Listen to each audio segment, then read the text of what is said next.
way down the ditch, and the black smoke was coming out of the pole truck. He's gonna have to hit that really hard.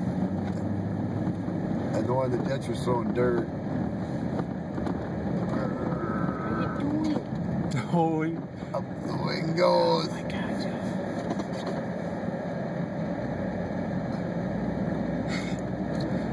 Dad's gotta get close so my camera can see. Up the wing goes. Jeez. It's crazy. He's got, can he not lift the ground blade? Cause, oh, there he did. Before he never lifted it and he was dragging snow back.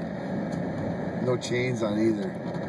When I was a kid, they used to come to Rose Creek, and when it was really bad, they'd go by the liquor store. And that was always usually planned out by the liquor store. And now he's gonna leave the wing up. And they'd go put their chains on down there. Put it down a little bit, maybe. But these in the background. This is like, except if that was 3 times taller, that's what I drove through today. This right here, for like a quarter of a mile at a time sometimes. Yeah, see now, any kind of litter